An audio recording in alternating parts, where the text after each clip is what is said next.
Čiže už vo februári, to môžeš urobiť aj v decembri. Čiže urobíte to vtedy, keď už tá brostia neraší. Toto je na podstata.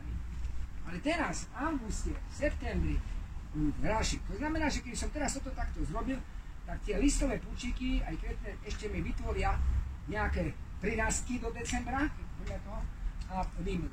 Toto je celková zásada. Čiže, ak vy ponecháte nezakrátené, budeme to všetko potom v rýchlosti robiť, ale opäť nerozprávať, lebo všetko musíme prejsť. Ak by niekomu bolo zlé, alebo horúco, chodiť nemusí, ja vás nebudem tlačiť, samozrejme. Ak si sadnete tu na tom dobrom, prvé je fakt zdravie. Takže, ak táto broskyňa, takto by som ju nechal do jary, tak všetky tieto púčiky, aj tie maličké, aj tie hrubé, čiže všetko vám toto, to je ten princíp, všetko vám toto zarúdi, všetko vám zarúdi. Ale táto zelená časť celá, ktorá je na všetkých broskyniach, už nikdy rodiť nebude. Chápete? Nikdy táto časť, čo vám zarodila, nebude rodiť. Toto je tá podstata, preto tie broskyne sú vyholené aj vyššie, čiže nikdy. Lebo všetko sa zarodí a táto časť už nikdy nebude rodiť, len bude rodiť tá časť, ktorá v roku 25 odtiaľ to vyrastie. Čiže tak. Aj koniec tej broskyne. Chápete, aké to je jednoduchosti? Čiže tak hrozno, vy nič rodí na jednoročnom dreve, ktoré vychádza z dvojročného a ho skracujete na 2, 3 pučíky, 5 pučíkov. Čiže toto je tá celá veda. Čiže keď prídem týmto stromom, už teraz tu máte tú informáciu, že viete, čo budem robiť. Ďalšia podstatná vec je, ináč ja sa musím pochváliť trošičku, čo mi dobre padlo. Dneska bola redakcia časopis, čiže budú chodiť aj tu, aj na Havličkovú, aj do iných. A toto je videá, čo dneska tu kolega nie je, má najväčšiu sledovanosť do všetkých týchto, tak sa tomu hovorí, nemusíš tleskať, ale do všetkých tých videách, tam je ich 19, hej, tak ja som veľmi rád, hej, to neberiem ako, či tá sledovanosť je veľmi vysoká, ako strašne veľmi vysoká, hej. Asi žiadajú, takže dohoda je takáto, že každý mesiac, keď tu budem, tak budú chodiť oni za mnou, ja nebudem im písať, hej, ja nepotrebujem tam písať, v tom dobrom, lebo nemám času. Oni sa to tu 2,5 hodiny som im do toho húčal do mikrofónu, neberte ako chválu. Oni to záberí, majú prax a môžu to odozdávať ďalším tým. Takže toto videnie teraz neberte ako chválu. Ja som s tým vôbec ani nepočítal, ani teraz nepočítam, ja hrám, jak som bol predtým, stále v prospech stromu a v prospech ľudí vás, nie že by ste pochopili. Pokiaľ ja neprídem na podstatu veci, tak nikdy to nepustím do éteru. Ďalšie otázky boli tak dobro. Čo pán Paulen, pán Mezej, hej, oni takto nerozprávajú ešte, to je ich problém v tom dobrom, hej. Oni sa musia to dobrom zase prísť na to, ako ja som prísť za 10 rokov, alebo ešte to vylepšiť tých hlasov, sprešovať za tých hlasov. Čiže ja nikdy nekomentujem, ani negatívne, ani pozitívne, ani nebudem prešovských docentov, profesorov, našich tu v Bratislave, čo je v Bystrici, ako fotbalista, no to bolo by pekne, keby jeden dobrý hráč bol. Čiže toto je vylepšenie pre vás všetkých v tom dobrom, že keď sa budete s tým stromom hrať, to som chcel povedať, 6 mesiacov, hej, tak výsledok sa musí dostaviť. To musí. Výsledok sa vám nedostaví iba vtedy, keď budú poprvé mrazy, to ja nemôžem toto tásať, to budeme potom ďalšej pravde prikrývať hodným spôsobom, hej. A výsledok sa vám nedostaví, keď budete mať nadbytok konárov. To znamená, fotbalisti môžu byť na ihrisku len 11. Hej. No predstavte si, že tam ich bolo 17 z jedného mužstva. V hádzanej sú 6-7 brankárov. Takže toto isté, zapamätajte, že vždycky menej je viac. Čiže stromy počas celého roka 6 mesiacov budeme upravovať, čiže keď zmena na vašich stromov, že takúto veľkú máte slivku, tak po zbere tejto slivky, keď ju znížite na polovicu, o polovicu, hej, od tohto dňa pre mňa na tento strom platí toto, čo hovorím od všetkých stromov, upravovací rež, čiže 6-krát v roku tam chodí. Je to krásne. Čiže nedopustite potom zrezanie, však čo budeme robiť, aby tie vlky, tam ich bolo čo je tisíce, nedopustite, hej, nikdy. Hej. Aby tam boli zbytočné konáry, aby tam bola mučná. Čiže tie vysoké stromy, tie sa dajú znížiť, nie úplne na 2,5 metra, ale o polovicu sa vždy dá znížiť. Čiže keď vy máte 10 metrové stromy, tak určite na tie 3,5 metra za 3 roky môžete.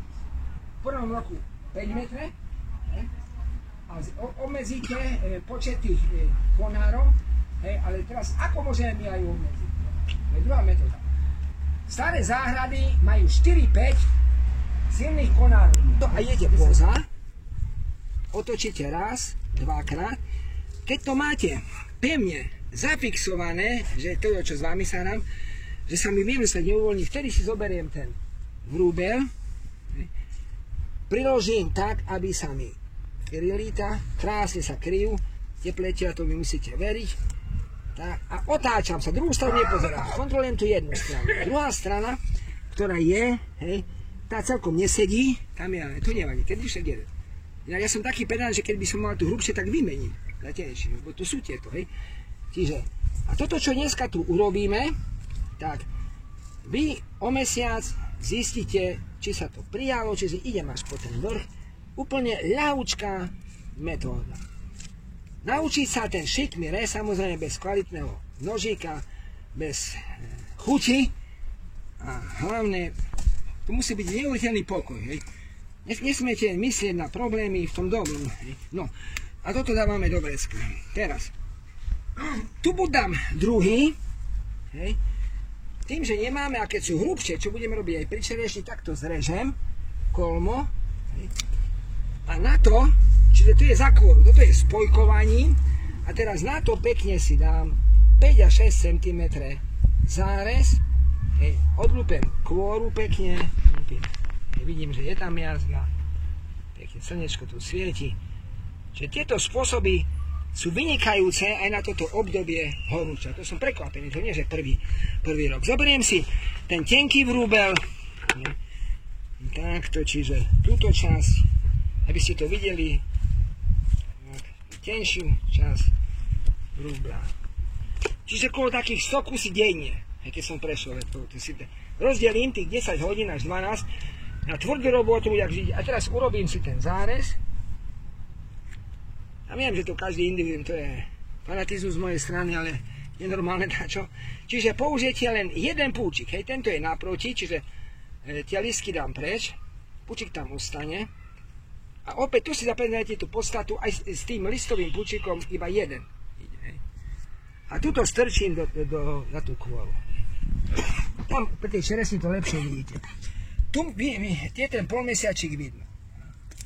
Zoberiem si tú pásku z PVC, keď je to hrubšie, ide aj z druhej strany, tak to viete. Môj syn to robil ako 5-ročný, ja som sa tak hral s ním, že teraz si to strčtam ako do toho, i vám to poviem, a mal veľkú radosť, aj teraz o to zaujíma, ale je ekonom, tak nie až toľko zase, ale pomáha a naučil sa to robiť, si pre seba urobí. Takisto aj dcera, takže teraz nehovorím, že to musíte robiť stále profesionálne. Čiže zaviažete, aby sa tam nedostal vzduch. Backend máte. Potom na konci zavoskujeme čas túto, čas túto a čas túto. Túto čas už nie. Teraz ukážem vám, že by ste mali tam rovinku. Čiže vy, čo neuviete, budem sa snažiť vykájať, tak aby ste videli. Čiže robím, dobre, robím písmeno T. Čiže potom stanem ešte raz, čiže Tčko, vodorovný zárez, neviem si viacej ľahnúť, ja si to potom ľahním.